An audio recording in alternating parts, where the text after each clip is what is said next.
Halo, selamat siang pemirsa. Senang sekali ya di tengah hujan saat ini saya Putri dan Vena akan menemani Anda di Apa Kabar Indonesia Siang. Vena, apa kabar nih? Nggak liburan? Luar biasa baik di tanggal merah. Saya mengenakan baju merah walaupun di luar mendung-mendung. Tetap harus cerah ya. Tetap harus cerah dan juga semangat karena kita sudah menyiapkan beragam informasi yang akan kami hadirkan untuk Anda. Langsung saja Putri dan juga pemirsa, informasi pertama ini di mana update kasus pembunuhan Vina. Ini Peggy Setiawan alias Perong. Satu DPO dari kasus pembunuhan Vina ini sudah berhasil ditangkap oleh kepolisian di Bandung, Jawa Barat. Ya, dan Hotman Paris ini selaku kuasa hukum dari keluarga almarhum Vina ini menyatakan lewat media sosialnya, ini Peggy atau keluarga Peggy ini perlu juga diperiksa karena mungkin perlu juga pemeriksaan keterangan terkait apakah selama ini keluarga Peggy menyembunyikan Peggy.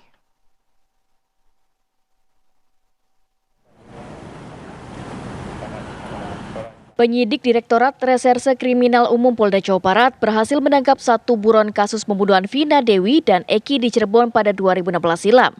Identitas DPO yang buron sejak 8 tahun itu adalah Peggy Setiawan alias Perong alias Egi.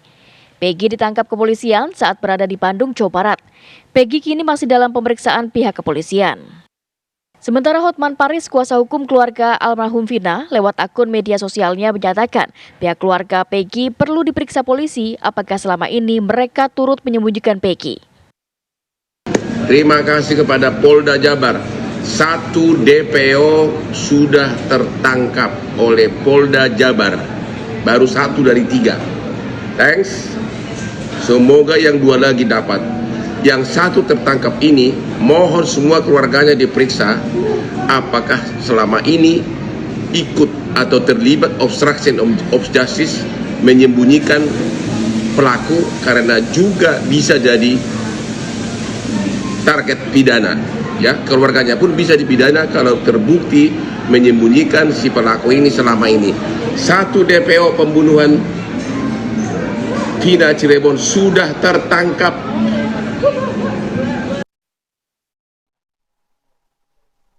Petugas gabungan dari Polres Cirebon Kota dan juga Polda Jawa Barat memeriksa atau menggeledah rumah dari salah satu DPO pembunuh Vina dan Eki. Ya, dalam penggeledahan ini pihak kepolisian juga memeriksa 3 orang anggota keluarga dari Peggy alias Perong. Biasa mau panas-panas baik. Sejumlah petugas gabungan dari Ditkrim Polda Jabar dan Satreskrim Polres Cirebon Kota memeriksa kediaman Peggy Setiawan alias Perong di Desa Kepompongan, Kabupaten Cirebon Rabu sore. Petugas mencari alat bukti terkait kasus pembunuhan sejoli Vina dan Eki.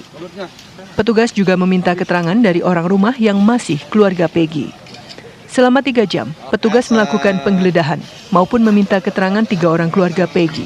Sejumlah alat bukti berhasil diamankan petugas dari tempat tinggal buronan dalam kasus Vina dan Eki tersebut. Upaya tersebut dilakukan untuk melengkapi berkas penyelidikan dan membuat terang kasus Vina yang terjadi pada 2016 lalu. Di sini adalah lokasi atau alamat yang merupakan kediaman berdiam daripada saudara P. Gitu salah satu DPO itu dan salah satu DPO itu orang yang ditemui Pak Kesendang. Yang ditemui berapa orang dan tadi ada 3 orang. Siapa aja dan tentunya pihak keluarga, kemudian juga ada lubang. Usai melakukan penggeledahan, petugas kemudian membawa barang bukti yang diambil dari rumah Peggy ke Mapolda Jawa Barat. Peggy alias Perong berhasil diamankan pada Selasa malam di Bandung, Jawa Barat. Buron dalam kasus pembunuhan Vina dan Eki masih tersisa 2 orang, yakni Andi dan Dani. Dari Cirebon, Jawa Barat, Ervan Septiawan, TV One mengabarkan.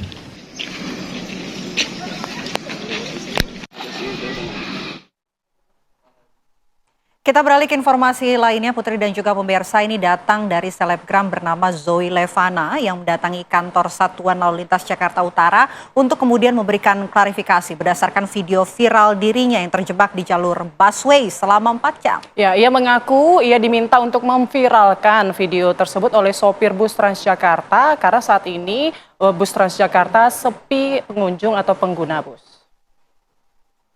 Lihat ya. Kita nggak sengaja ke jalur busway karena mama salah nyetir. Di depan ada bus dan dia nggak jalan dari tadi. Di belakang juga ada bus. Inilah video yang diunggah dan viral di media sosial yang memperlihatkan sebuah mobil minibus terjebak di antara bis Transjakarta di jalur busway kawasan Pluit Penjaringan, Jakarta Utara. Ini kan gede, ini mobilku kecil dan di situ semua bus lagi sampai belakang. Video tersebut diunggah oleh seorang selebgram bernama Zoe Levana lewat akun media sosialnya. 4 jam katanya ini sampai jam 4. Oh iya, ini untuk menggambarkan kalau... Rabu siang, Zoe Levana mendatangi kantor Satuan Lalu Lintas Jakarta Utara untuk memberikan klarifikasi. Awalnya, hari Minggu, 19 Mei 2024 lalu, mobil yang dikemudikan ibunya terjebak dalam kemacetan dan tidak sengaja memasuki jalur busway. Mobilnya terjebak di tengah-tengah bis Transjakarta yang mengantri untuk mengangkut penumpang. Ia bersama ibunya langsung turun dan menyuruh supir bus Transjakarta yang ada di belakang untuk mundur. Namun, supir bus Transjakarta tersebut mengatakan kendaraannya tidak dapat mundur lantaran di belakangnya ada 2 bis lainnya. Di saat itulah sang supir bus tersebut menyuruhnya untuk memviralkan agar para penumpang bus Transjakarta ramai kembali lantaran kini sedang sepi penumpang. Mendengar itu, Zoe langsung mengambil telepon genggamnya dan memvideokan dirinya saat terjebak di jalur busway dan mengunggahnya ke media sosial. Sebenarnya kejadian ini terjadi pada hari Minggu tanggal 19, tepatnya pada sekitar jam 1-an. Waktu kita mau ke jalur kanan, itu udah tutup kan, jadi kita mau banting ke jalur kiri. Tapi di situ kita tergiring oleh mobil karena rame dan macet.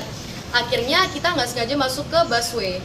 Jadi berdasarkan adanya video viral yang ada di media sosial, setelah kami melakukan penyelidikan dan juga klarifikasi kepada yang bersangkutan ini seorang selebgram atas inisial ZL, atas kejadian tersebut ya sesuai dengan Undang-Undang Lalu Lintas dan Angkutan Jalan pasal 287 ayat 1, yang bersangkutan saudari LP ini kami lakukan penindakan dengan tilang.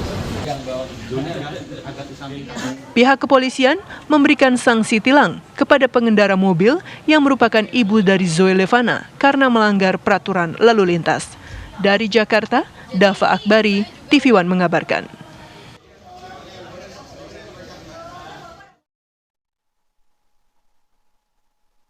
Pemirsa, diduga karena tak mau bersalaman usai sholat berjamaah, siswa di MTS Negeri Semarang nekat menyetrika temannya hingga menyebabkan luka di bagian dada korban.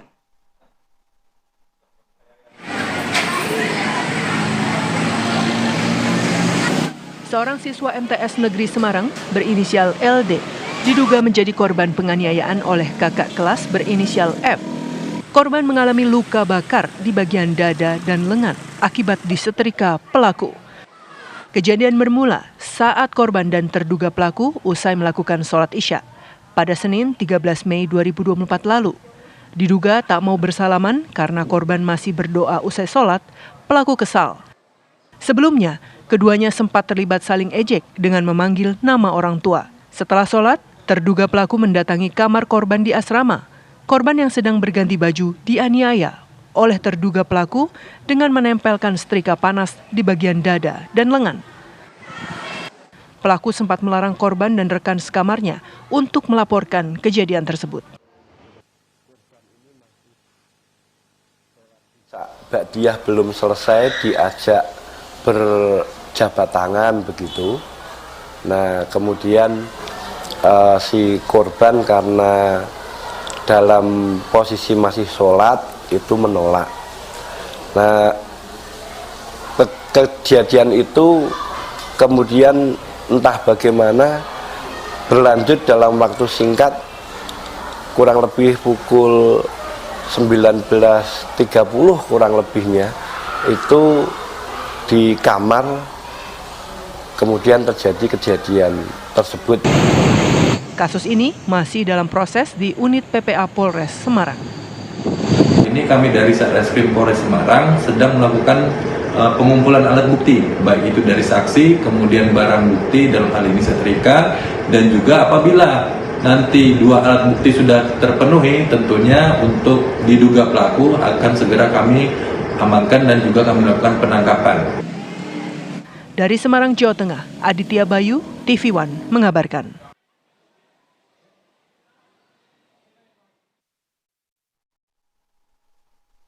Dari Jawa Tengah kita menuju ke Jawa Timur. Pemirsa, ini ada ribuan ubur-ubur yang muncul di perairan utara di Probolinggo, Jawa Timur. Ya, munculnya ubur-ubur ini diduga karena seiring dengan datangnya musim kemarau.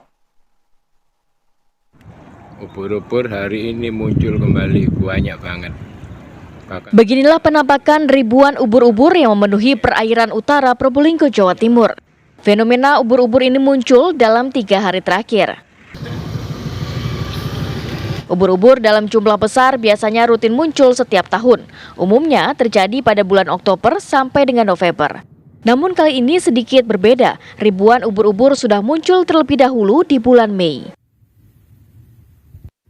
Diduga munculnya ubur-ubur selain dikarenakan terjadinya perubahan musim atau pancaroba, juga dipicu air di perairan utara menghangat dan juga banyaknya plankton. Akibat munculnya ubur-ubur itu mengganggu aktivitas pemancing dan juga nelayan, karena ikan yang berada di pinggir bergerak menuju ke tengah laut. Ubur-ubur ini biasanya keluar mulai kapan, Pak? Nggak mesti itu, Pak. Ya. Kadang-kadang pagi, kadang-kadang ini tadi jam 8, jam 7 itu keluar kadang. Memang Pak, selalu ya. banyak begini? Iya, banyak memang hari ini. Munculnya ubur-ubur tersebut menjadi daya tarik tersendiri bagi warga sekitar. Biasanya ribuan ubur-ubur tersebut akan menghilang dalam waktu singkat.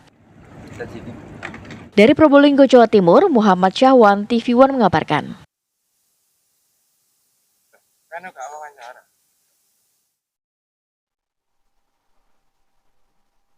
Petugas kepolisian dan jasa marga memberlakukan sistem lawan arus atau kontraflow di ruas tol Jakarta Cikampek pagi tadi. Ya, kontraflow diberlakukan mulai dari kilometer 55 hingga kilometer 65. Padatan kendaraan terjadi dari arah Jabodetabek menuju Cikampek di hari libur perayaan Hari Waisak pagi ini, mulai dari kilometer 48 turunan dari tol MBZ hingga kilometer 55 arah Cikampek. Nah, tepat di kilometer 55, kendaraan yang ini didominasi oleh mobil pribadi melaju dengan kecepatan pelan, nyaris tak bergerak. Dan guna untuk mengurai kemacetan ataupun kepadatan ini, pemirsa, petugas kepolisian bersama dengan jasa marga memberlakukan sistem lawan arus atau kontraflow. Kontraflow diterapkan dari kilometer 55 hingga kilometer 65 arah Cikampek. Hal ini dilakukan untuk mengurai kepadatan yang terjadi di ruas tol Jakarta Cikampek.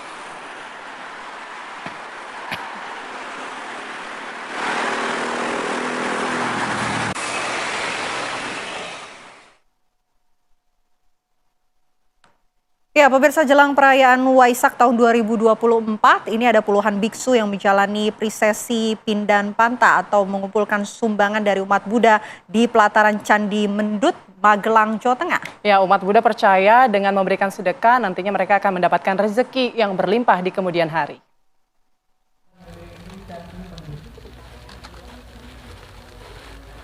Puluhan biksu melakukan prosesi ritual Pindapata dengan berjalan sambil mengambil sedekah dana dan makanan dari umat Buddha yang sudah berjajar di pelataran Candi Mendut, Kabupaten Magelang, Jawa Tengah.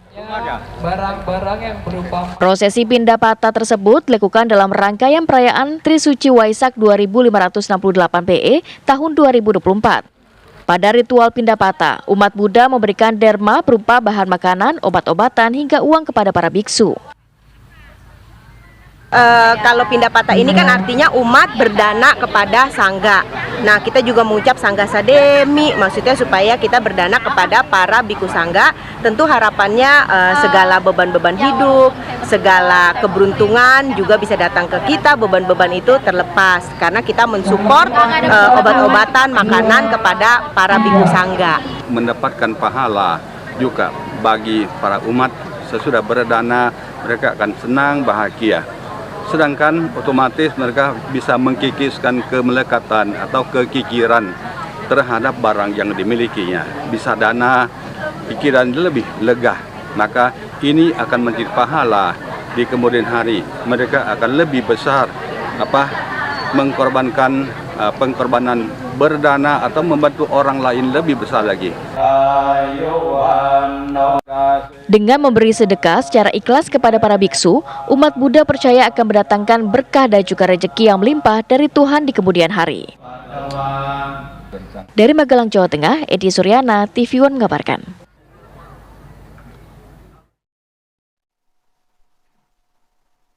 Ya, perayaan Hari Raya Waisak ini akan diawali oleh kirap dari Candi Mendut Magelang menuju ke Candi Borobudur. Sudah ada rekan kami Danita Riyadini di sana akan mengabarkan seperti apa persiapan ataupun jelang detik-detik Waisak di sana. Danita, silakan.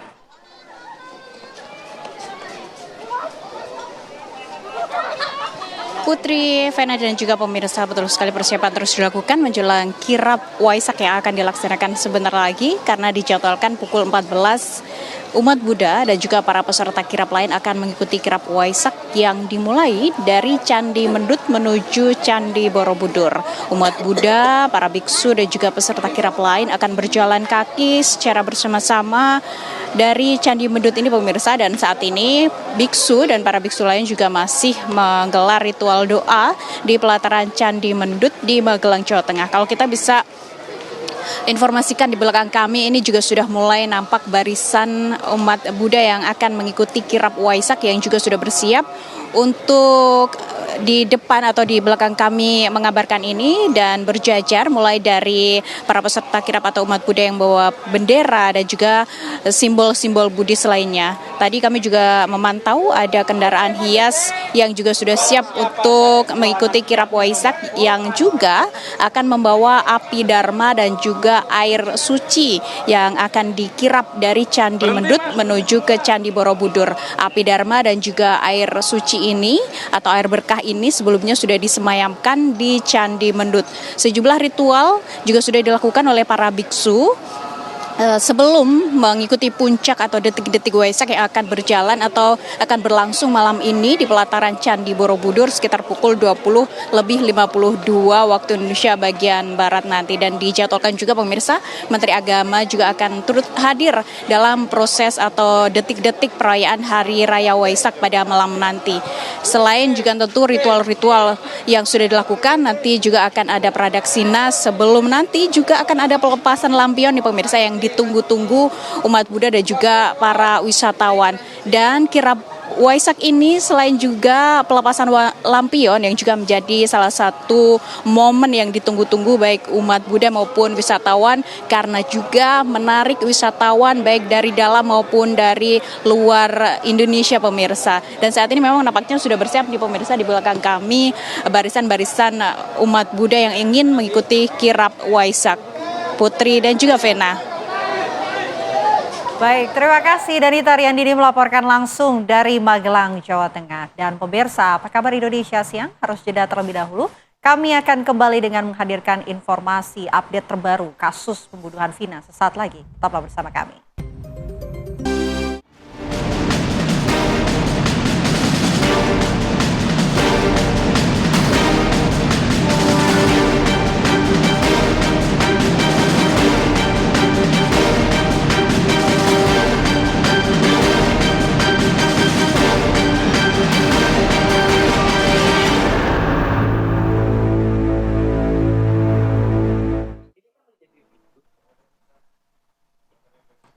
Pemirsa, pengacara kondang Hotman Paris melalui akun media sosialnya ini membongkar mengenai hasil visum dan juga otopsi dalam berkas perkara pembunuhan Vina. Ya, Hotman Paris juga membeberkan siapa saja yang terlibat dalam pemerkosaan sebelum akhirnya Vina dibunuh.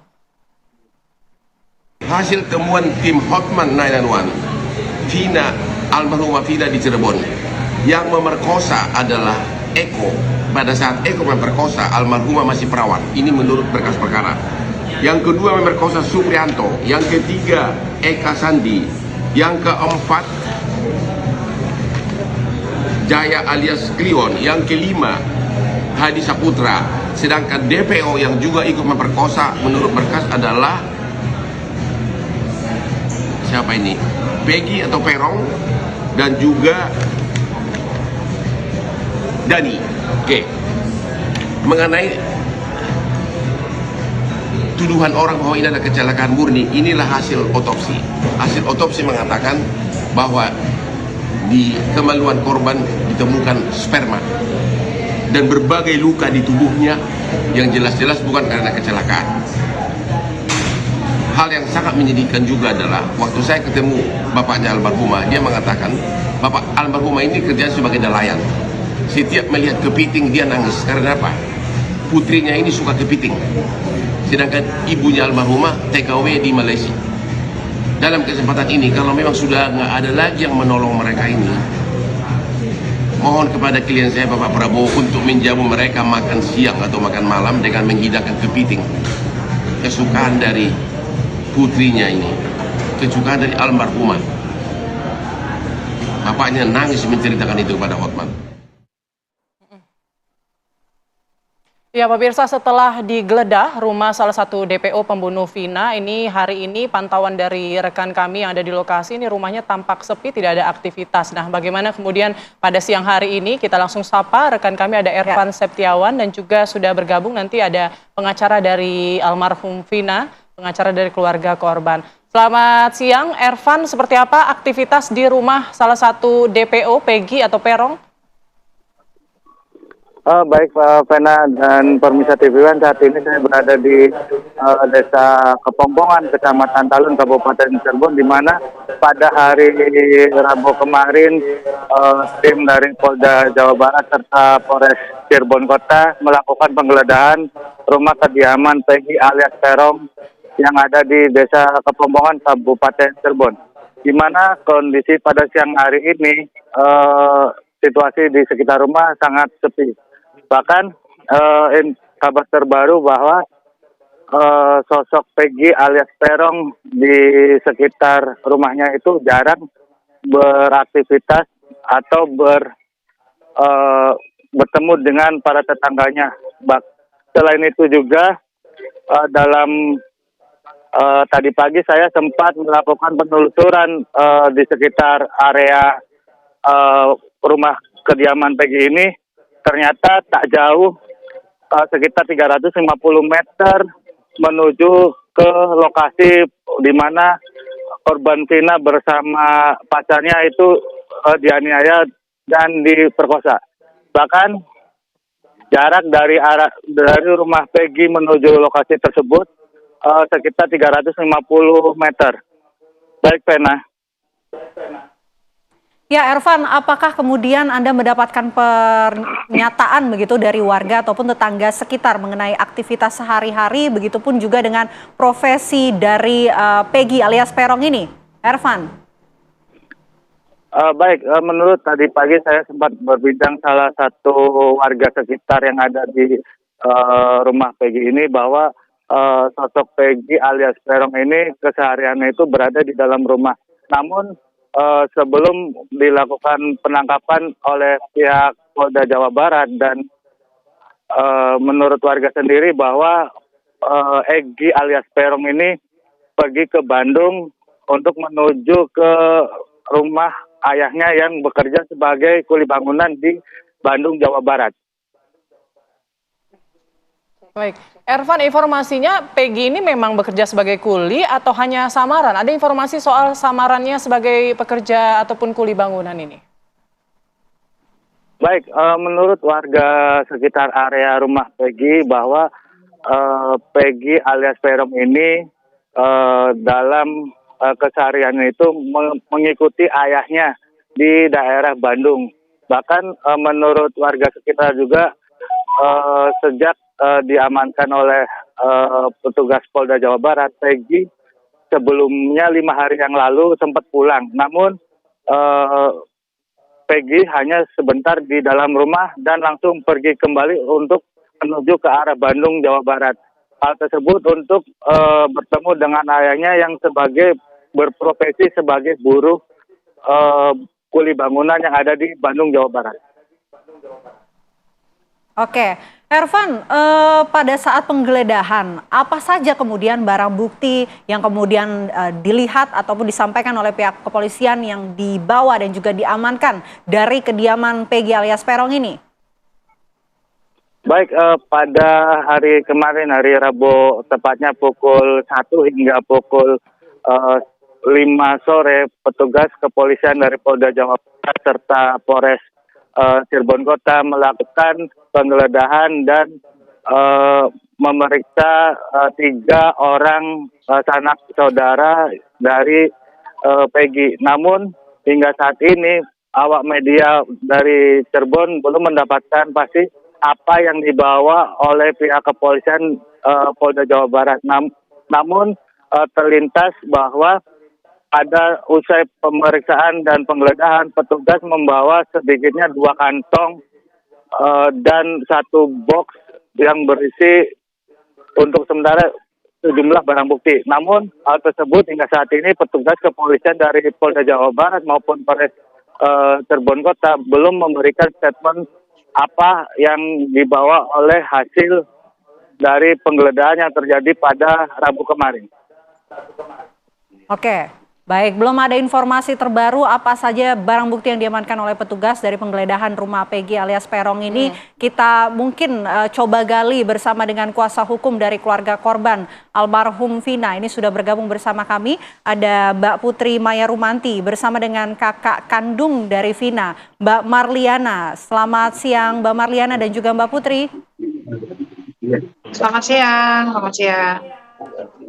Oke, saya mau ke Mbak Putri terlebih dahulu. Mbak Putri, ini kan sudah ditangkap ya oleh pihak kepolisian 1 DPO bernama Peggy alias Peron yang diduga merupakan otak dari pembunuhan almarhumah Vina ini. Apakah pihak keluarga ataupun kuasa hukum sudah mendapatkan keterangan terbaru dari pihak kepolisian mengenai sosok dari Peggy alias Peron yang sudah diamankan ini, Mbak Putri?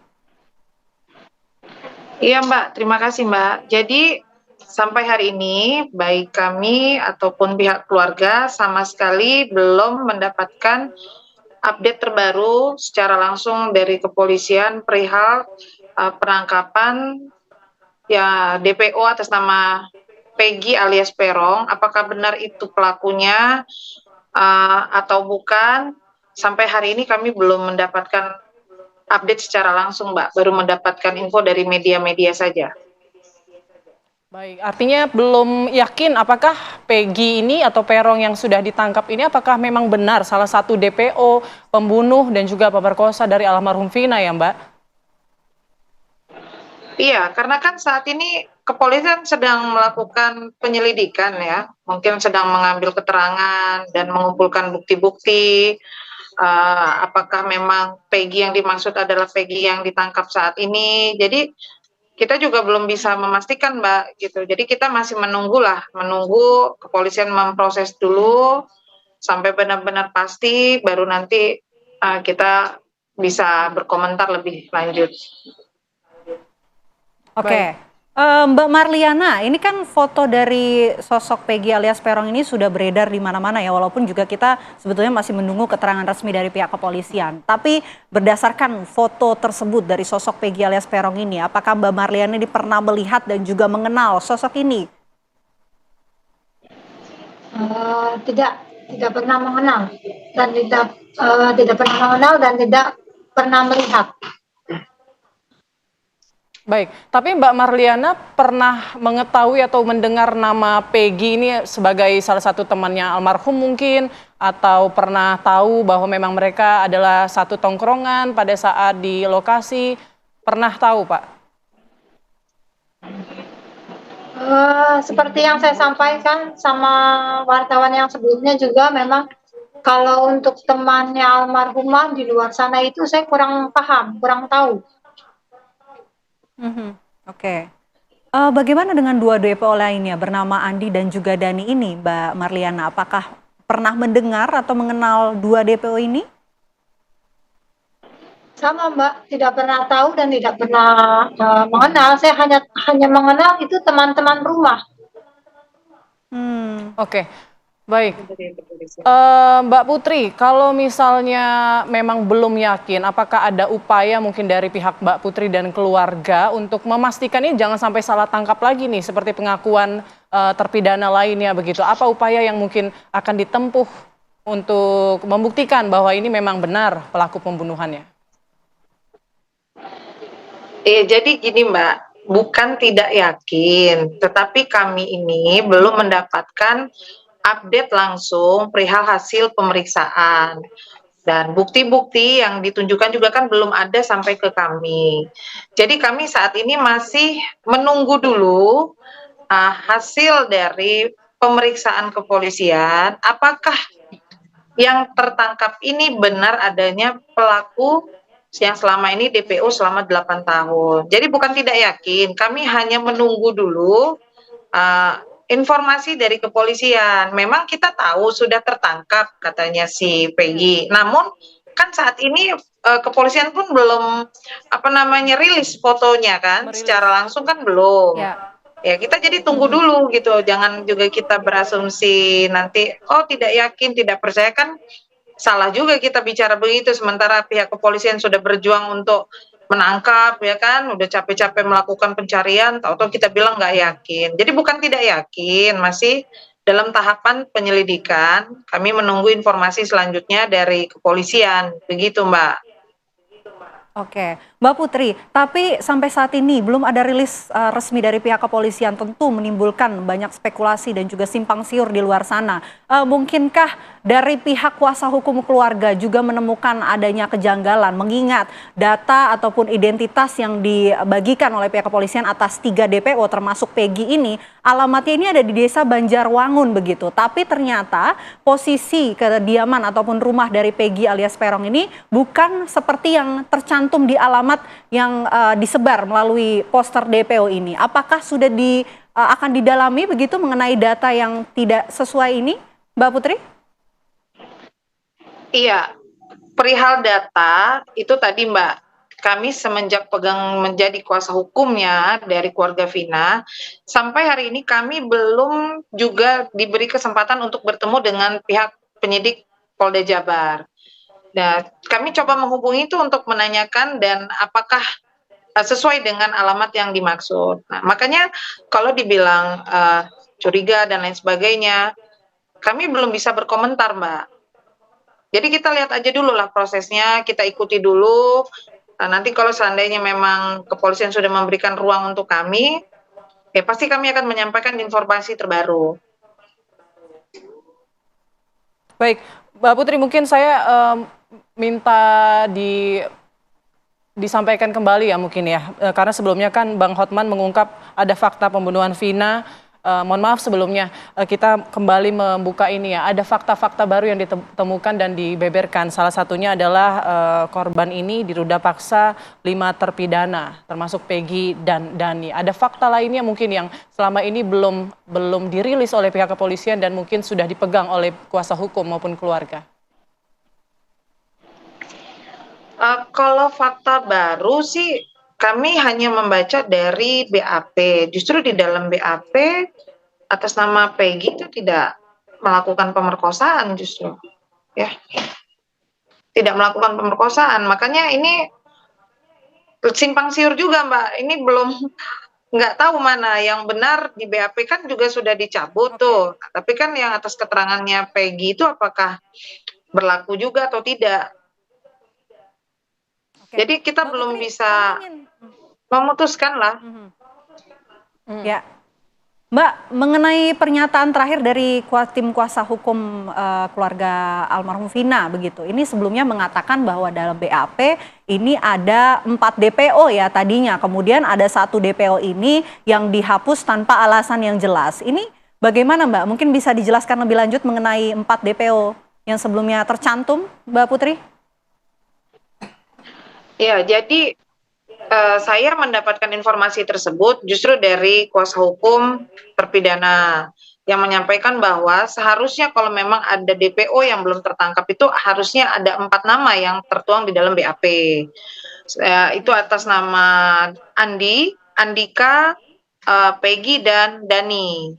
Nah, di dalam DPO yang dikeluarkan oleh Polda Jabar, nama Andika itu tidak ada. Ya, nah ini yang jadi pertanyaan kami, apakah Andika itu sama dengan Andi? Nah ini yang ditanyakan juga oleh Pak Jogi waktu itu. Jadi itu informasinya Mbak. Apa penjelasannya Mbak? Gimana? Apa penjelasannya mengenai Bagaimana? nama Andi dan juga Andika ini? Iya, ada melakukan. Di situ ada peran mereka masing-masing begitu. Peran mereka masing-masing itu ada. Baik. Baik, Iya. baik. Terima kasih banyak Mbak Putri dan juga Mbak Marliana. Kami masih turut prihatin ya atas kejadian ini dan kami berharap agar kasus ini bisa dibuka seterang-terangnya dan juga siapapun pihak yang terlibat yang baik itu dirilis ataupun tidak dirilis kemudian bisa segera ditangkap. Terima kasih banyak. Selamat siang Mbak Putri, Mbak Marliana dan juga Ervan Septiawan rekan kami dari sana. Ya pemirsa, kami jeda terlebih dahulu. Usai jeda Apa Kabar Indonesia Siang masih akan kembali untuk Anda sesaat lagi.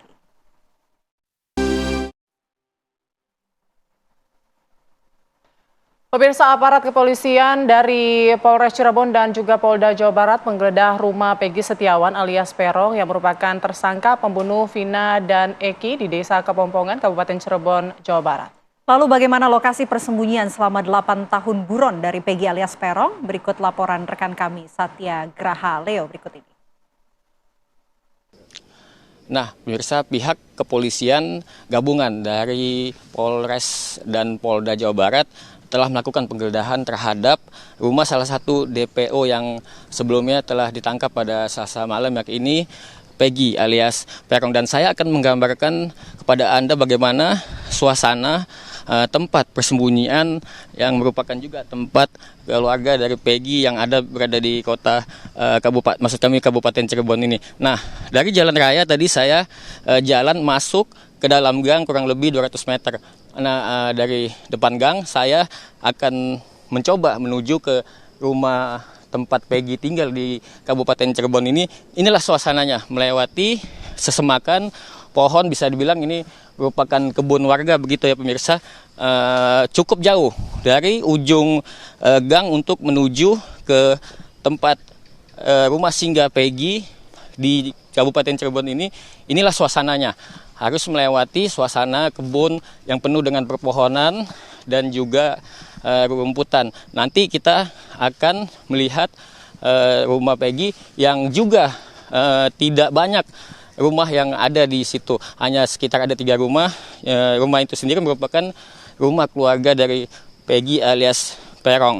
Pemirsa, jika Anda melihat, disitulah itu rumah yang cat warna hijau, itu merupakan rumah keluarga Peggy yang sekaligus dijadikan oleh Peggy alias Perong ini untuk bersembunyi atau singgah jika ia datang ke Cirebon.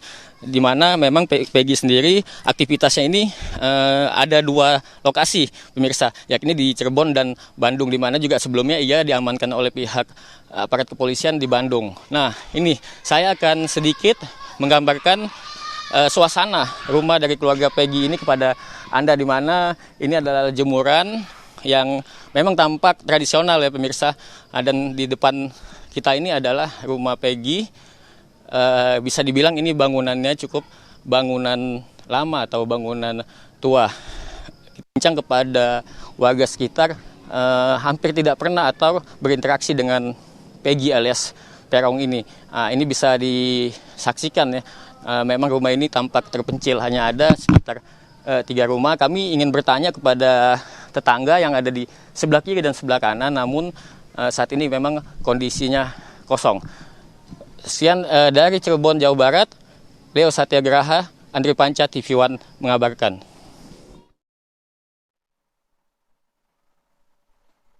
Ya pemirsa, kami ajak Anda bergabung bersama rekan-rekan kami untuk mengetahui update ataupun perkembangan terbaru mengenai jalannya pemeriksaan ulang terhadap 7 terpidana. Sudah ada rekan kami Zinedine Duhan yang saat ini berada di Mapolda Jawa Barat dan juga ada Cepi Kurnia yang berada di Rutan Kebonwaru kelas 1 Bandung. Kita terlebih dahulu menuju ke Zinedine Duhan yang berada di Mapolda Jawa Barat. Duhan, apakah sampai saat ini ada rencana rilis perkembangan terbaru mengenai pemeriksaan 7 terpidana dan juga 1 DPO yang berhasil ditangkap di Mapolda Jawa Barat? Ya, Avena dan juga pemirsa, memang hingga saat ini masih belum ada informasi mengenai kapan akan dikeluarkannya rilis mengenai penangkapan salah satu DPO yang memang sudah diamankan oleh Polda Jawa Barat. Namun juga ini informasi yang kami dapatkan dari Kabid Humas Polda Jawa Barat ini setelah dilakukan pemeriksaan lebih dari 24 jam terhadap Peggy Setiawan alias Peron, salah satu dari 3 daftar pencarian orang yang ditetapkan oleh Polda Jawa Barat. Ini saat ini status dari Peggy sendiri sudah ditetapkan sebagai tersangka dalam kasus pembunuhan yang menewaskan Vina dan juga kekasihnya Eki. Adapun juga memang ini Peggy diamankan pada Selasa malam dan proses pendalaman oleh tim penyidik dari Polda Jabar ini sudah dilakukan sejak kemarin, tepatnya pada hari Rabu, dan nantinya akan terus berlanjut untuk mendalami peran dari Peggy, karena memang banyak sekali spekulasi yang bermunculan bahwa Peggy ini merupakan dalang atau otak di balik terjadinya pembunuhan yang menewaskan Vina dan juga Eki. Namun pada hari ini memang tidak ada dilakukan pemeriksaan baik terhadap Peggy maupun ke-7 terpidana lainnya di Polda Jawa Barat. Adapun juga memang ini sudah dilakukan penggeledahan juga pada hari Rabu kemarin ini di kediaman dari Peggy yang berada di Cirebon. Tepatnya ini ada di Desa Kepompongan, Kecamatan Talun, Cirebon, yang mana penggeledahan ini dilakukan kurang lebih selama 3 jam untuk mencari bukti-bukti untuk mengungkap kasus pembunuhan terhadap Vina dan Eki, lebih tepatnya juga untuk menggali informasi lebih dalam mengenai Peggy dan juga keterlibatannya pada kasus ini. Nah, selain dari mencari barang bukti, pihak penyidik dari Polda Jawa Barat dan juga Polres Cirebon Kota ini juga memintai keterangan terhadap 3 anggota keluarga dari Peggy yang nantinya juga memang dijadwalkan oleh Polda Jawa Barat. Nantinya keluarga dari Peggy, maksud kami, ini nanti akan dipanggil juga ke Polda Jabar untuk dimintai keterangan lebih lanjut oleh tim penyidik dari Polda Jabar. Selain itu juga memang nantinya dari ke-7 terpidana juga nanti akan tentunya diberikan waktu masing-masing secara terpisah untuk ditanya atau digali informasi lebih dalam oleh tim penyidik dari Polda Jawa Barat, yang nantinya jawabannya akan dicocokkan juga dengan keterangan dari Peggy Setiawan alias Peron yang nantinya akan terus didalami oleh Polda Jawa Barat. Untuk sementara itu informasi yang dapat kami sampaikan, Vena. Baik, Zinedine Duhan dari Polda Jawa Barat. Kita beralih ke Rutan Kebonwaru kelas 1 Bandung. Ada rekan Cepi Kurnia. Cepi, ini 4 dari 7 narapidana kasus pembunuhan Vina dan Eki. Kapan rencananya akan dijadwalkan pemeriksaan ulang? Ya baik, Putri, Pena, dan pemirsa TV One, siang ini saya sedang berada di depan Rutan 1 Bandung, yaitu Rutan Kebonwaru, di mana terdapat 4 terpidana dalam kasus pembunuhan Vina dan Eki Cirebon pada 2016 silam lalu. Saat ini memang 4 dari 7 terpidana yang sebelumnya telah dilakukan pemeriksaan oleh Ditreskrimum Polda Jabar sendiri dititipkan di 2 lapas, yaitu 1 lapas Bangkei dan 1 Rutan 1 Bandung sendiri. Sementara memang sejauh ini menurut dari Rutan sendiri, Departemen menyatakan bahwa pemeriksaan belum dilakukan kembali oleh jajaran Ditreskrimum Polda Jabar, sehingga para terpidana masih berada di dalam rutan.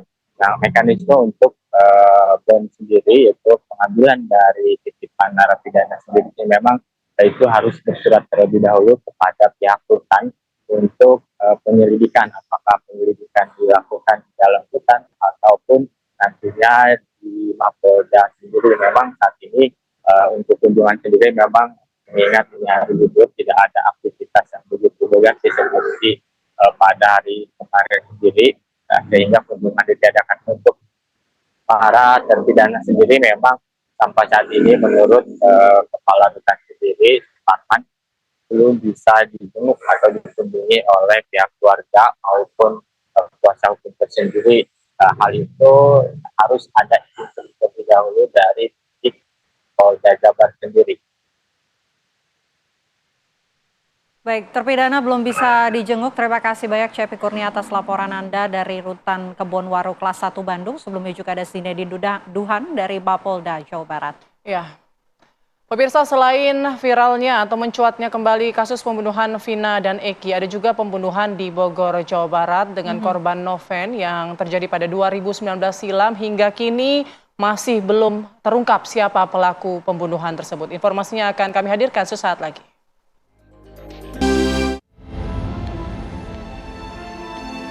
Kasus tewasnya Andriana Yubelia Noven, pelajar SMK Baranang Siang, Kota Bogor tahun 2019 silam, masih belum terungkap. Pelaku pembunuhan yang terekam kamera CCTV masih belum tertangkap hingga saat ini. Ibu kandung Noven, Cornelia Lucia pun dibuat kebingungan atas kasus anaknya ini. Sebab sejak awal identitas pelaku sudah jelas, namun sampai saat ini tidak ada kelanjutan dari kasus kematian anaknya. Karena memang sebenarnya dari awal kasus ini sudah jelas siapa pelakunya, karena sudah banyak yang menyatakan bahwa pelakunya ya orang itu gitu kan. Namun sampai sekarang tidak ada penjelasannya, tidak ada proses lanjutnya gitu, malah setahu kami sempat dihentikan kasus ini gitu. Orang tua dari Noven berharap kasus kematian anaknya 5 tahun lalu menjadi atensi Kapolri agar pelaku segera ditangkap. Pasalnya sudah 3 kali ganti Kapolres dan 4 Kasat Reskrim, namun belum juga terungkap. Kasus pembunuhan Noven, pelajar SMK Baranang Siang, Kota Bogor, Jawa Barat 8 Januari 2019 lalu menghebohkan publik. Aksi pelaku yang terekam jelas kamera CCTV hingga saat ini masih misteri. Pelaku belum ditangkap, masih berkeliaran. Dari Bandung, Jawa Barat, Cepi Kurnia, TV One mengabarkan.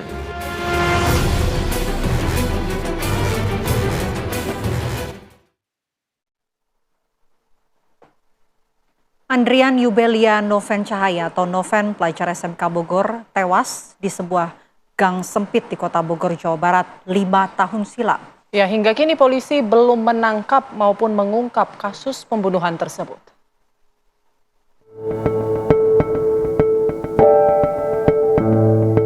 5 tahun berlalu, kasus pembunuhan Andrian Yubelia Noven Cahaya atau Noven, siswi kelas menengah kejuruan SMK di Bogor, Jawa Barat, jalan di tempat. Sejak insiden penusukan yang dialami Noven 8 Januari 2019, polisi belum berhasil menangkap pelaku dan mengungkap kasusnya secara tuntas. Noven ditusuk orang tidak dikenal berjalan kaki usai mengikuti kegiatan belajar mengajar di sekolahnya. Saat itu, korban melewati gang kecil yang merupakan akses jalan tembusan ke indekosnya.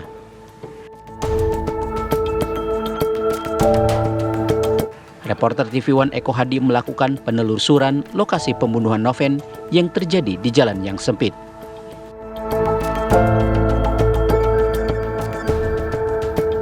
Di belakang saya ini merupakan gang yang terbilang cukup sepi, apalagi di siang, sore atau malam hari. Bisa dilihat di belakang saya atau di jalan ini sangat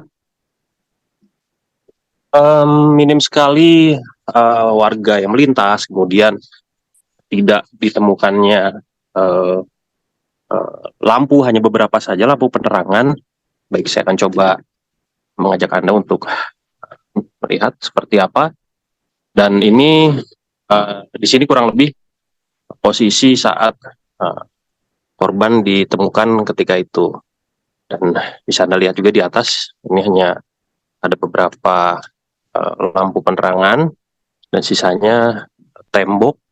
Dan tentunya jalan ini pun cukup sempit. Hanya sekitar kurang lebih 3-4 meter luasnya. Hingga saat ini, aparat kepolisian masih mendalami kasus pembunuhan yang terjadi 5 tahun lalu. Polisi sudah mengantongi barang bukti dan keterangan dari sejumlah saksi. Dari Bogor, Jawa Barat, Eko Hadi, TV One mengabarkan.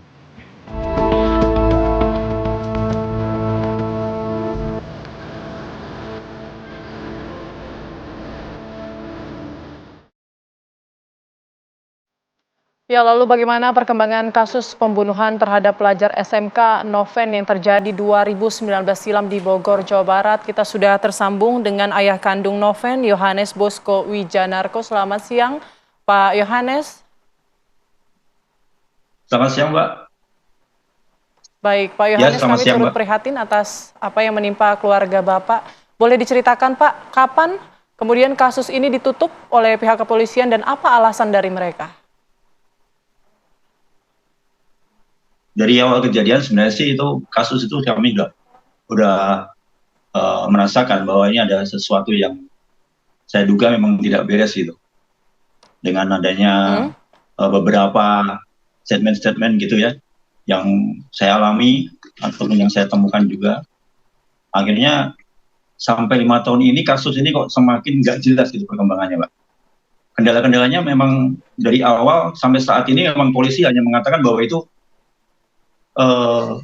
tidak jelasnya rekaman CCTV di situ, Pak.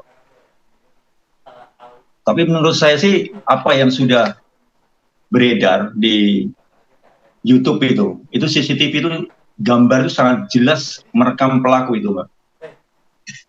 Dan harusnya sih itu sudah cukup itu untuk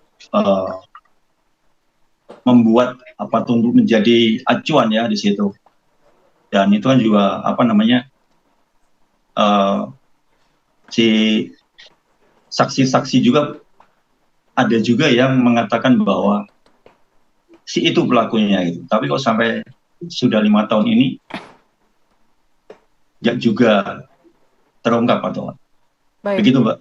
Baik, Pak Yohanes, di paket sebelumnya kan istri Anda mengatakan bahwa kasus ini kemudian ditutup. Nah, apa alasan dari pihak kepolisian? Dan tadi Anda juga sudah menyampaikan dari awal kasus ini ada yang tidak beres. Boleh dijelaskan apa mungkin hal-hal yang menurut Bapak tidak beres begitu? Ya sebenarnya sih nggak ada kejelasan, Mbak, ya itu nggak beresnya di mana gitu ya.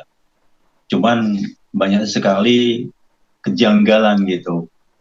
Dan 3 tahun yang lalu itu sepertinya ditutup karena setiap kali kita menanyakan ke pihak kepolisian masalah perkembangan kasus anak saya, hanya dengan dijawab sedang diselidiki dan sedang didalami. Dan saat pemilihan pilpres juga yang tahun berapa itu, yang waktu pemilihan pilpres Bapak Jokowi itu sempat juga Bapak dari kepolisian juga menyatakan bahwa ini kasus sementara dihentikan gitu. Ini kan itu juga aneh juga gitu, Pak. Oke, kalau dari Pak Yohanes sendiri, apakah setelah melihat CCTV ya, ini kan wajah pelaku terlihat begitu Pak, apakah sudah memiliki dugaan mengenal mungkin sosok dari pelaku yang terekam kamera CCTV ini, Pak Yohanes? Iya, Mbak, saya punya dugaan itu. Dan ini circle-nya juga di lingkungan sekolahan, Mbak. Jadi nggak jauh dari situ sebenarnya pelakunya juga gitu. Karena saksi-saksi itu termasuk dari teman-teman Noven itu udah ada yang menyatakan bahwa si itu pelakunya itu. Tapi dari pihak kepolisian dia malah balik bertanya gitu. Loh, kok kamu kenal semua gitu?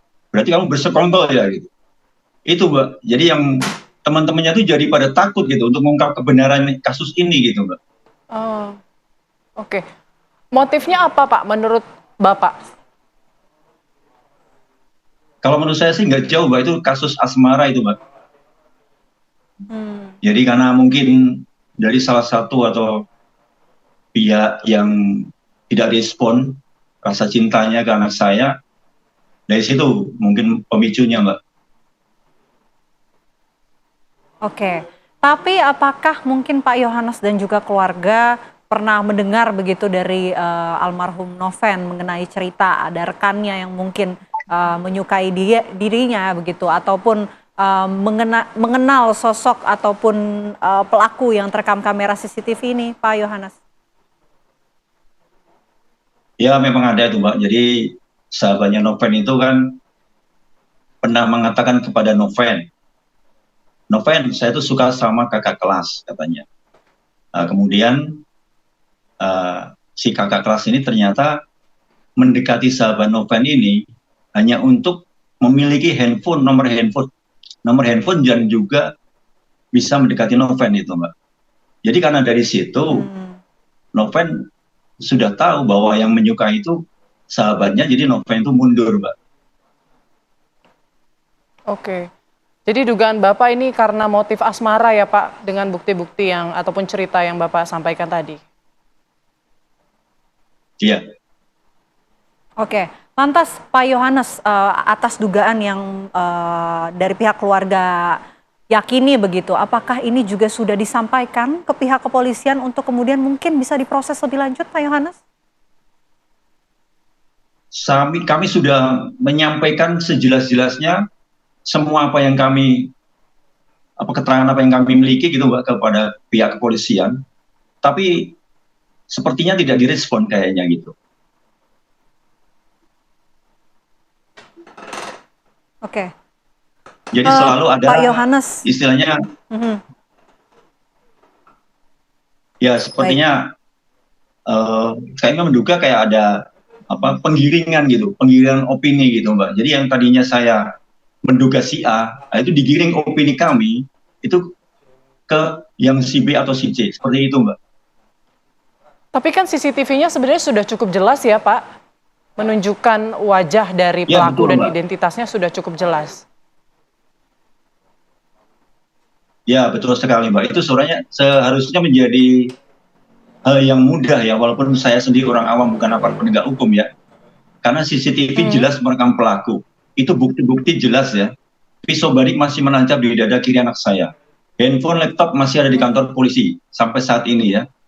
Dan saksi-saksi sudah ada yang menyatakan seperti yang tadi saya sampaikan di awal. Ada yang menyatakan bahwa pelaku si itu gitu. Tapi sampai 5 tahun ini polisi kok nggak mengungkap kasus ini gitu. Begitu, Mbak. Oke. Baik, Pak, mungkin terakhir singkat saja Pak Yohanes, apa yang akan dilakukan ke depannya oleh pihak keluarga mengingat 5 tahun belum juga bisa ditemukan bahkan ditangkap pelaku pembunuh dari almarhum Noven? Yang jelas kami orang tua sampai saat ini masih terus mencari keadilan buat anak saya, Mbak. Karena sampai saat ini kami merasa orang kecil yang istilahnya benar-benar kami merasakan di negeri ini ya, untuk mendapatkan keadilan itu sepertinya sulit sekali gitu. Jadi saya tetap ingin mencari keadilan untuk anak saya dan juga kepastian hukum ini harus ditegakkan. Karena apa? Karena anak saya ini harusnya mendapatkan keadilan yang seadil-adilnya gitu. Dan mungkin harapan saya sih saat ini juga Bapak Kapolri bisa melihat siaran ini gitu. Jadi saya mohon atensi ke Bapak Kapolri supaya kasus ini biar cepat terungkap. Karena saya sudah menduga bahwa ini kasus ini penyidikannya tidak beres, Mbak. Terima kasih, Mbak. Oke. Baik. Terima kasih banyak penjelasannya Pak Yohanes Bosko Wijanarko. Semoga kasus ini bisa terbuka ya Pak. Semoga pelaku yang sudah terpampang jelas di kamera CCTV, identitasnya ataupun ada pihak yang terlibat segera bisa ditangkap. Terima kasih, selamat siang, sehat selalu Pak Yohanes. Pemirsa, kami harus jeda terlebih dahulu. Kami kembali dengan menghadirkan informasi. Ini ada seorang anak di Cianjur, Jawa Barat yang meninggal dunia usai disuntik obat anti kejang saat menjalani perawatan medis di puskesmas. Kabar selengkapnya sesaat lagi.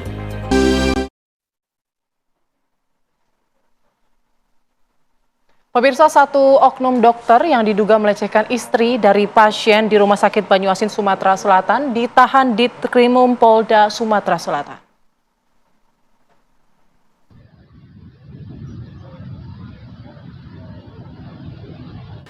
Setelah melalui pemeriksaan panjang dan pengumpulan barang bukti oleh Subdit PPA Direktorat Kriminal Umum Polda Sumsel, oknum Dr. MYD yang telah melecehkan istri dari pasien sudah ditetapkan tersangka dan ditahan Polda Sumatera Selatan. Kasus ini sendiri bermula beberapa bulan lalu saat korban menemani sang suami untuk mengecek kesehatannya di salah satu rumah sakit. Namun disitulah korban bertemu dengan tersangka, lalu korban disuntikan dengan obat bius sehingga hilang kesadaran. Dan disinilah korban merasa dilecehkan oleh tersangka. Merasa tidak senang, korban langsung melaporkan kasus ini ke Polda Sumatera Selatan dan kasusnya pun bergulir hingga sang oknum dokter ditetapkan tersangka lalu ditahan oleh Krim Polda Sumsel. Dari kejadian ini, polisi berhasil mengamankan barang bukti, pakaian korban, 2 buah alat suntik 10 cc, 4 buah ampul bekas obat, serta 1 buah flash disk rekaman CCTV. Menurut Direktur Krim Polda Sumsel Kombes Pol M. Anwar, penetapan tersangka dan penahanan ini setelah melakukan pemeriksaan dan pengumpulan barang bukti hingga uji laboratorium. Dari uji lab, kita dapatkan bukti bahwa suntikan yang kita dapatkan itu mengandung midazolam, dan di ujung suntikannya itu, di jarumnya itu DNA-nya identik dengan DNA korban. Untuk mempertanggungjawabkan perbuatannya, oknum dokter ini ditahan di Polda Sumsel dan terancam hukuman 10 tahun penjara. Dari Palembang, Sumatera Selatan, Samsul Rizal, TV One mengabarkan.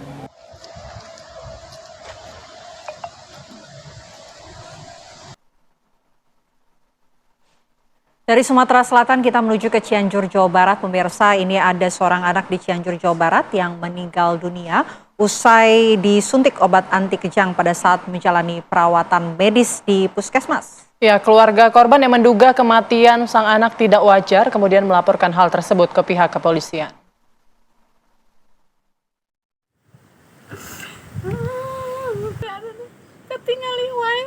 Saripah belum bisa melupakan kesedihannya usai ditinggal anaknya yang bernama Dava Al-Ghifari pada bulan April lalu.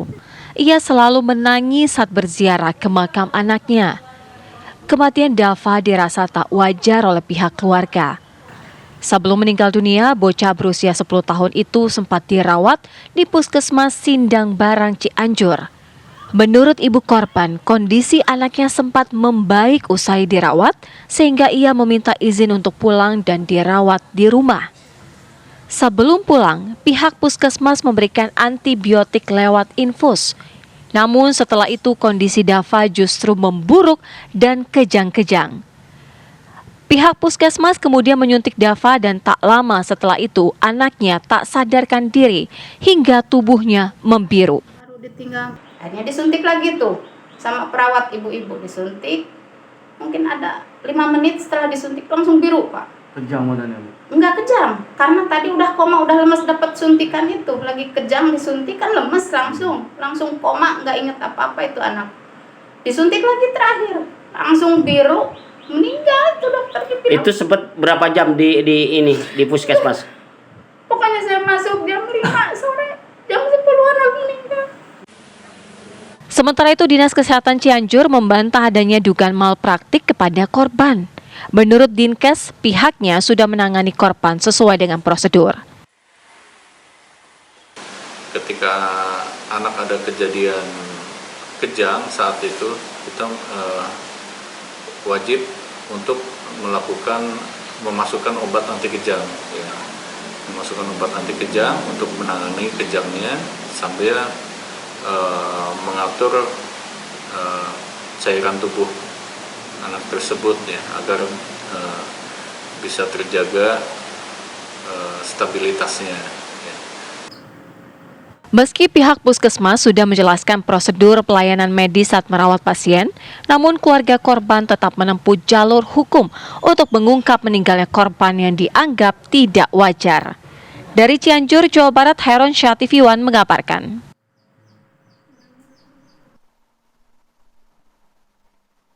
Kita ke informasi lainnya, pemirsa. Desa Jati Baru, Tanjung Bintang, Kabupaten Lampung Selatan, ini terdapat tradisi dari warisan leluhur yang masih dipertahankan dalam menyambut dan juga melepas tamu. Ya, tradisi itu bernama tradisi riungan godong pisang.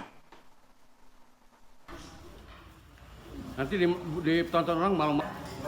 Inilah riungan atau bancakan bersama yang merupakan tradisi turun-temurun dari warga Desa Jati Baru, Tanjung Bintang, Lampung Selatan. Warga Desa Jati Baru makan bersama dengan beralas daun pisang. Acara ini sudah menjadi tradisi setiap menerima atau melepas tamu yang singgah di desa tersebut. Warga menyantap menu makanan tradisional mulai dari urap, sambal, ikan asin, tahu tempe, dan menu lainnya menjadi sajian tradisi riungan godong pisang. Tradisi yang telah berlangsung sejak tahun 1960 ini masih dipertahankan hingga kini. Adat zaman dulu ya, ini kita mengulas zaman dulu, intinya zaman dulu kan kita riungan ya, bersama-sama berdoa supaya minta keselamatan lah, kita sama-sama bersaudara, bersyukur kepada Allah SWT, intinya maka bersama ini supaya rukun. Selain digelar untuk menerima tamu atau pamitan tamu, riungan godong pisang juga digelar pada acara-acara besar seperti ulang tahun desa, kegiatan desa, hingga memperingati Hari Kemerdekaan Republik Indonesia. Dari Lampung Selatan, Lampung, Pujiansyah, TV One mengabarkan. Waduh, ngelihatnya jadi ikutan lapar ya, Vena, siang-siang hari ini hujan-hujan enak sepertinya. Apa kita pesen ya habis ini? Boleh. Habis ini kita juga akan pesan makanan nih. Tapi kita juga masih akan kembali lagi pemirsa usai jeda berikut. Kami akan kembali dengan informasi menarik lainnya. Tetaplah di Apa Kabar Indonesia Siang. Anda kembali di Apa Kabar Indonesia Siang. Informasi berikutnya yang akan kami hadirkan ini miris sekali, di mana ada sebuah bus pariwisata bermuatan pelajar yang melaksanakan study tour terperosok ke dalam jurang di Jalan Lintas Barat Tanggamus, Lampung. Ya, bus terperosok diduga akibat remblong saat melintasi jalur menikung dan menurun. Jadi laka. Masuk ke dalam. Sebuah bus pariwisata yang mengangkut peserta study tour dari Madrasah Ibtidaiyah Negeri 1 Pesisir Barat mengalami kecelakaan di Jalan Lintas Barat Pekon Sedayuk, Kecamatan Semaka, Kabupaten Tanggamus pada Rabu 22 Mei 2024. Dekat ambulans ini, Cik. Bus yang bermuatan sekitar 42 orang itu terdiri dari 29 anak-anak peserta study tour dan 13 orang guru pendamping. Pukul 02. Bus diduga mengalami remblong hingga terperosok ke dalam jurang. Kecelakaan terjadi saat bus pariwisata tersebut melakukan perjalanan dari Krui menuju Bandar Lampung. Namun sesampainya di lokasi kejadian, yakni di jalan yang menikung dan juga menurun, membuat bus diduga mengalami kegagalan fungsi rem atau remblong. Bus tidak dapat menikung dengan sempurna sehingga terperosok ke dalam jurang di sekitar lokasi tersebut. Dengar suara itu loh Mas, kayak teriak-teriak, terus kayak gempa, terus seng ini kayak kabur itu dua, 3 kali. Terus aku bangun keluar rumah. Saya intip dari dalam, terus ada mobil udah di samping rumah. Aku sekeluarga buka pintu, terus ada yang minta tolong, terus saya sampai di situ. Tidak ada korban jiwa akibat dari kecelakaan ini, namun 2 orang anak-anak dan 2 orang guru pendamping serta supir dirujuk ke rumah sakit terdekat untuk mendapatkan perawatan intensif. Pihak Satlantas Polres Tanggamus telah melakukan evakuasi dan juga identifikasi kecelakaan tunggal tersebut. Dari Tanggamus, Lampung, Pujiansyah, Herdi, TV One mengabarkan. Apa yang sebenarnya terjadi? Apa yang menyebabkan bus tur sekolah ini terperosok? Pemirsa, kita tanyakan langsung bersama dengan sopir bus laka tersebut. Sudah ada Pak Jamaludin. Selamat siang Pak Jamaludin. Selamat siang Bu. Ya halo, selamat siang. Oke, Pak Jamaludin, apa sebetulnya yang menyebabkan bus sekolah ini kemudian terperosok Pak? Kabarnya soal karena remblong, apakah benar Pak Jamaludin? Ya, sebetulnya gini ya Bu, saya tuh dari atas fokus ya, karena ini turunan tajam gitu. Dari atas itu kami stabil aja, cuma mungkin panas, nggak nahan gitu sampai bawah. Bagian pas tikungan itu agak sedikit kaget saya, tikungan curam, terus saya nginjak rem, dan itulah kejadiannya. Saya tuh berusaha semaksimal mungkin mengendalikan, jangan sampai terpelosok ke jurang. Mungkin ada kurang lebih 100 lebih lah saya mengendalikan itu. Yang terakhir saya lihat rumah, ya saya di situ takut nabrak rumah, saya banting sekaligus, ya mobil jatuh. Saya sadar sampai waktu mobil jatuh itu, saya masih merasakan gitu, sadar saya juga waktu kejadian sampai mobil ke bawah itu dalam keadaan sadar saya. Baik. Cuma Baik. pas kejadian, Baik. ya mungkin di situ saya pingsan, nggak tahu saya udah ada di atas di jalan.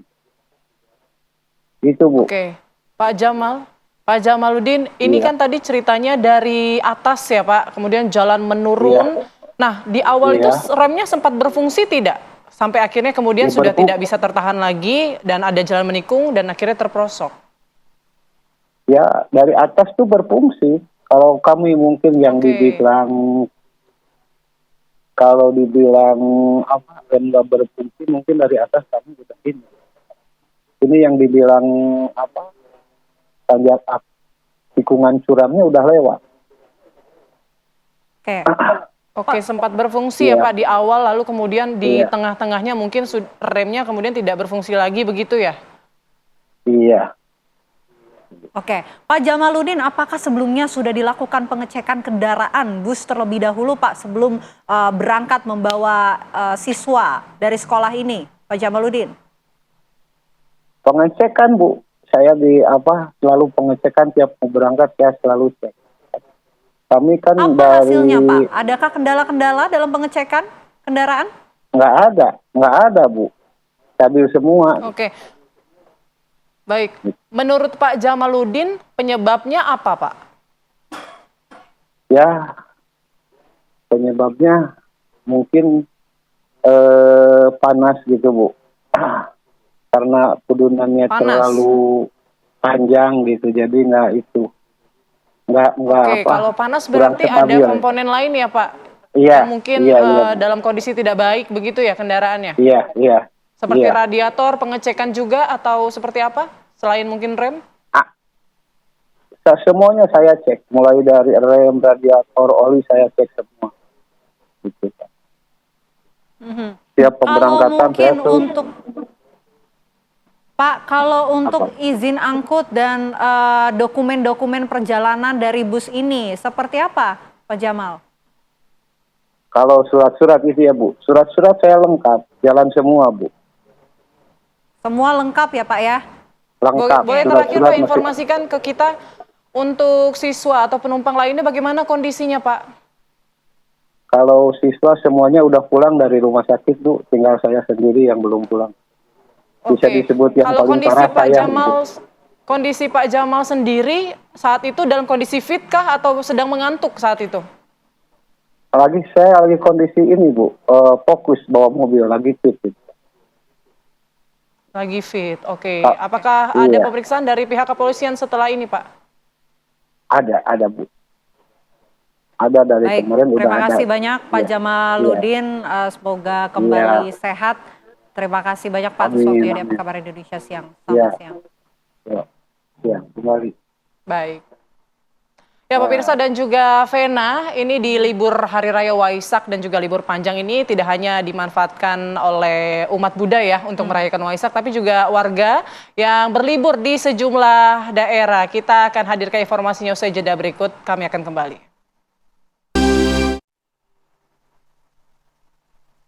Anda kembali menyaksikan Apa Kabar Indonesia Siang, pemirsa. Informasi berikutnya yang akan kami hadirkan, ini ada ribuan penumpang dari Jakarta yang memanfaatkan libur panjang hari ini, Hari Waisak, untuk kemudian naik kereta cepat Wush. Ya, angka penjualan tiket dari Jakarta menuju Bandung pada hari ini meningkat hingga 95%.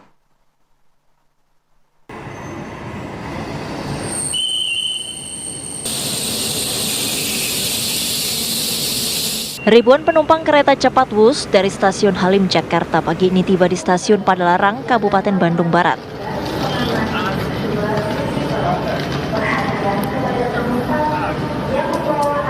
Apabila dibandingkan hari biasa, jumlah penumpang yang turun di stasiun kereta cepat Padalarang membludak di hari libur Waisak ini. Jumlah penumpang naik tajam atau 2 kali lipat saat awal libur panjang hari Waisak.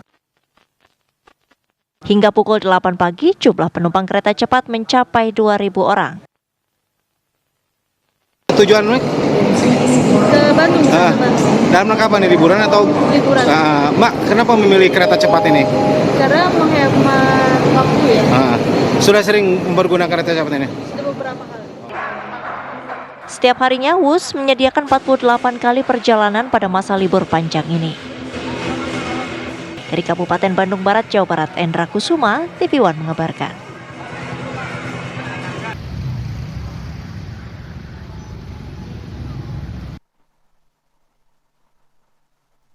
Ya, ini perjalanan kereta dari Jakarta Bandung. Ada juga nih di Pangandaran, juga okupansi hotel meningkat di libur panjang Waisak dan hingga hari Minggu nanti.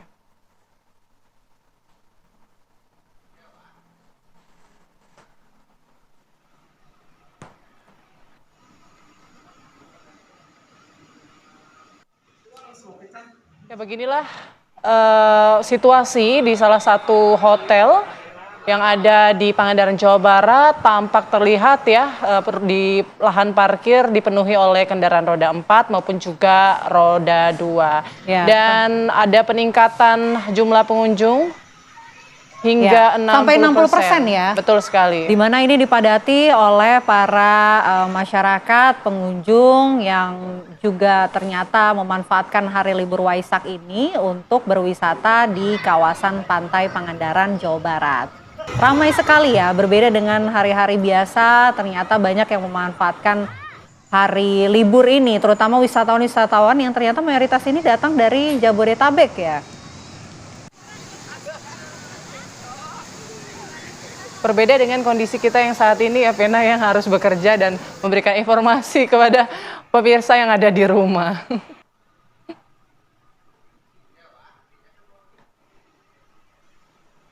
Tapi mungkin Vena punya rencana setelah ini mungkin pengen jalan-jalan bersama keluarga juga menghabiskan libur panjang? Nampaknya Pangandaran ini menjadi lokasi yang ingin saya datangi juga ya, tapi nggak tahu deh apakah apakah ada cukup waktu. dekat, Vena, bisa kali Cukup ya? dekat, khususnya untuk warga-warga sekitar Jabodetabek, makanya memang mayoritas dari mereka maksimalkan waktu libur ini untuk berwisata ke Pangandaran, Jawa Barat. Ya.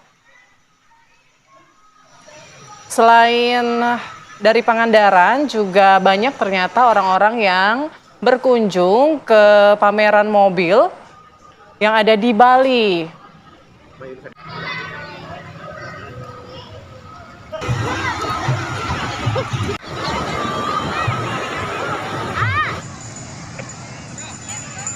Oke, baik. Lalu bagaimana suasana hari libur, hari Waisak hari ini di Bali? Kita tanyakan kepada rekan kami yang saat ini berada di kawasan Garuda Wisnu Kencana ataupun GWK. Sudah ada rekan kami yang sudah siap mengabarkan untuk Anda pemirsa. Ada Arif di sana. Arif, bisa Anda gambarkan hari libur hari ini? Bagaimana suasana di GWK Bali, Arif? Ya, di Taman Budaya Garuda Wisnu Kencana ini memang pasti menjadi favorit destinasi wisata bagi wisatawan selama libur panjang akhir pekan Waisak. Dan sejauh ini di libur panjang ini terjadi peningkatan sebanyak 30 hingga 50%, di mana setiap harinya sebanyak 4.000 hingga 5.000 wisatawan per hari datang berkunjung ke Taman Budaya Garuda Wisnu Kencana yang sebelumnya menjadi lokasi dari gala dinner Kepala Negara Water Forum. Dan bagi para wisatawan di tempat di GWK ini, mereka bisa melihat megahnya patung Dewa Wisnu dengan tunggangannya Garuda yang setinggi 121 meter, di mana ini merupakan patung tertinggi keempat di dunia. Dan para wisatawan pun menikmati jalan-jalan serta menikmati atraksi budaya yang ada di Taman Budaya Wisata Garuda Wisnu Kencana ini.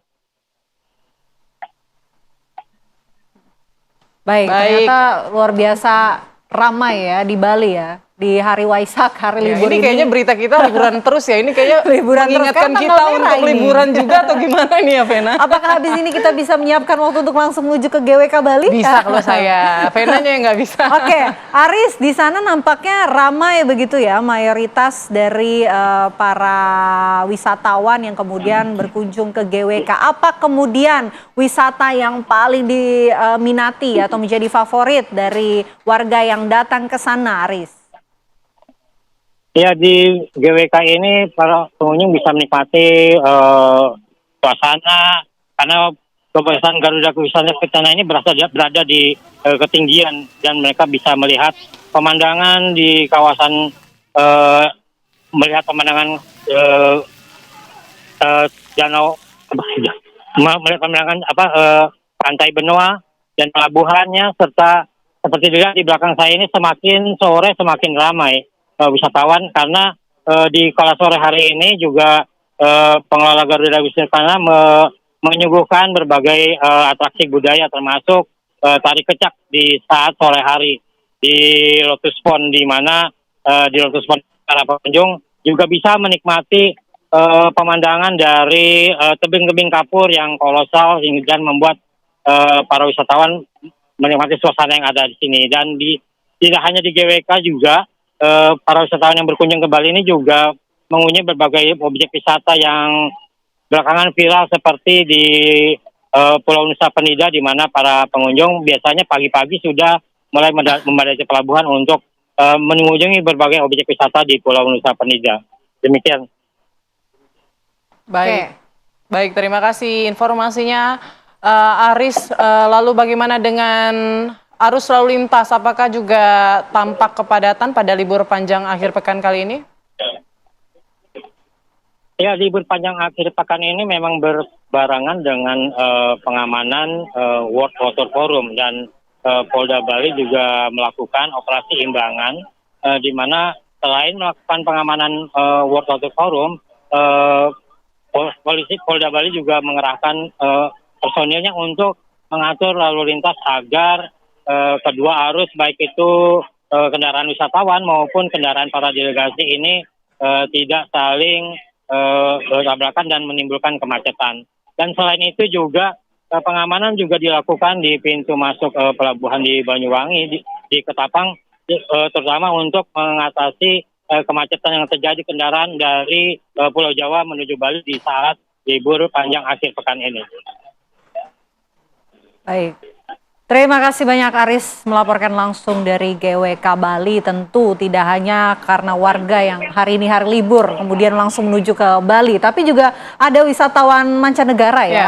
Setelah ada forum World Water Forum, di mana ya kita bisa optimis ya semuanya bisa menikmati wisata yang ada di Bali. Sekali. Nanti kami masih akan kembali dengan informasi menarik lainnya. Tetaplah bersama kami di Apa Kabar Indonesia Siang.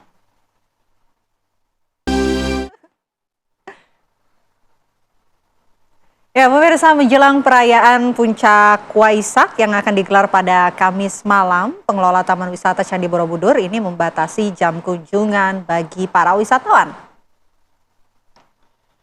Pihak pengelola Taman Wisata Candi Borobudur akan membatasi jam kunjungan bagi wisatawan yang berada di zona 1 di Candi Agung Borobudur, yakni hingga pukul 1 siang tadi. Bagi wisatawan yang berada di zona 2 masih diberlakukan seperti jam operasional hari biasa. Berbagai persiapan telah dilakukan pihak panitia dengan mendirikan altar untuk perayaan detik-detik Waisak. Prosesi Puncak Waisak akan dilangsungkan di pelataran Candi Borobudur pada Kamis malam, tepatnya pukul 8:42 waktu setempat. Sebelumnya, ribuan umat Buddha melaksanakan prosesi kirap Waisak dari Candi Mendut menuju Candi Borobudur yang akan membawa api abadi dan air suci yang sebelumnya telah disemayamkan di Candi Mendut.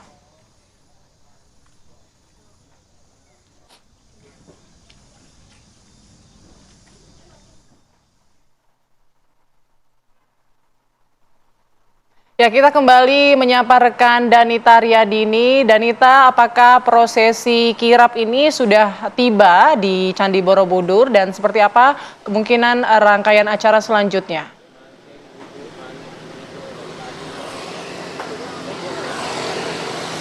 Putri, Vena juga pemirsa, untuk prosesi kirap Waisak saat ini masih berjalan, artinya masih berada dalam rute antara Candi Mendut dan juga Candi Borobudur.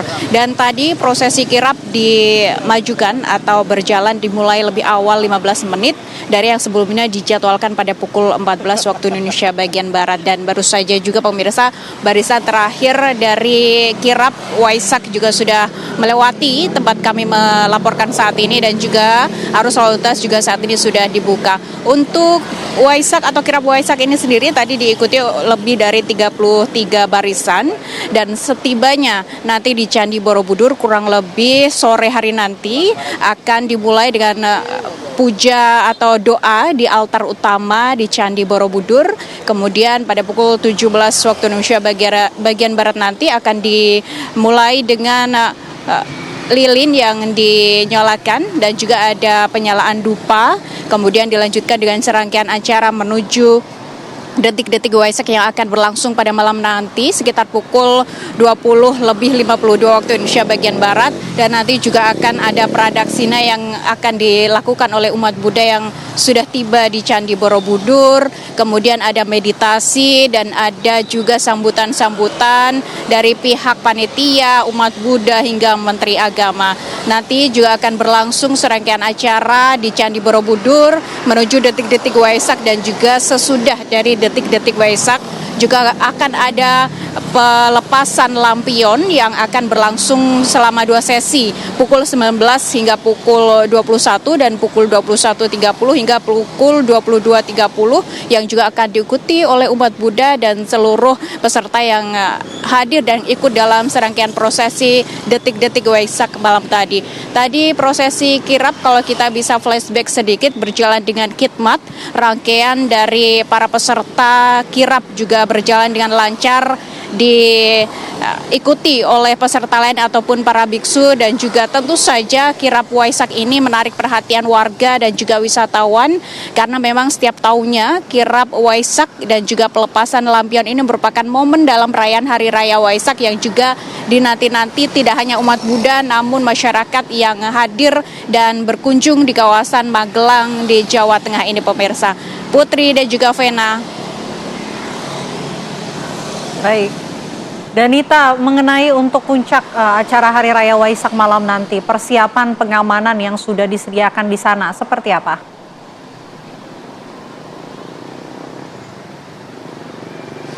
Baik, tentu pengamanan juga sudah dilakukan oleh Polda Jawa Tengah. Tadi juga sudah dilakukan sterilisasi oleh Brimob Polda Jawa Tengah, baik di Candi Mendut tempat bermulanya atau diawalinya kirap Waisak, maupun di Candi Borobudur tempat dipusatkannya prosesi atau detik-detik dari puncak perayaan Hari Raya Waisak. Ada lebih dari 800 personel yang disiagakan untuk memberikan keamanan dan kenyamanan bagi umat Buddha yang merayakan Hari Raya Waisak, baik dari Candi Mendut ke Candi Borobudur. Dan prosesi pengamanan ini tentu akan berlangsung hingga tengah malam nanti.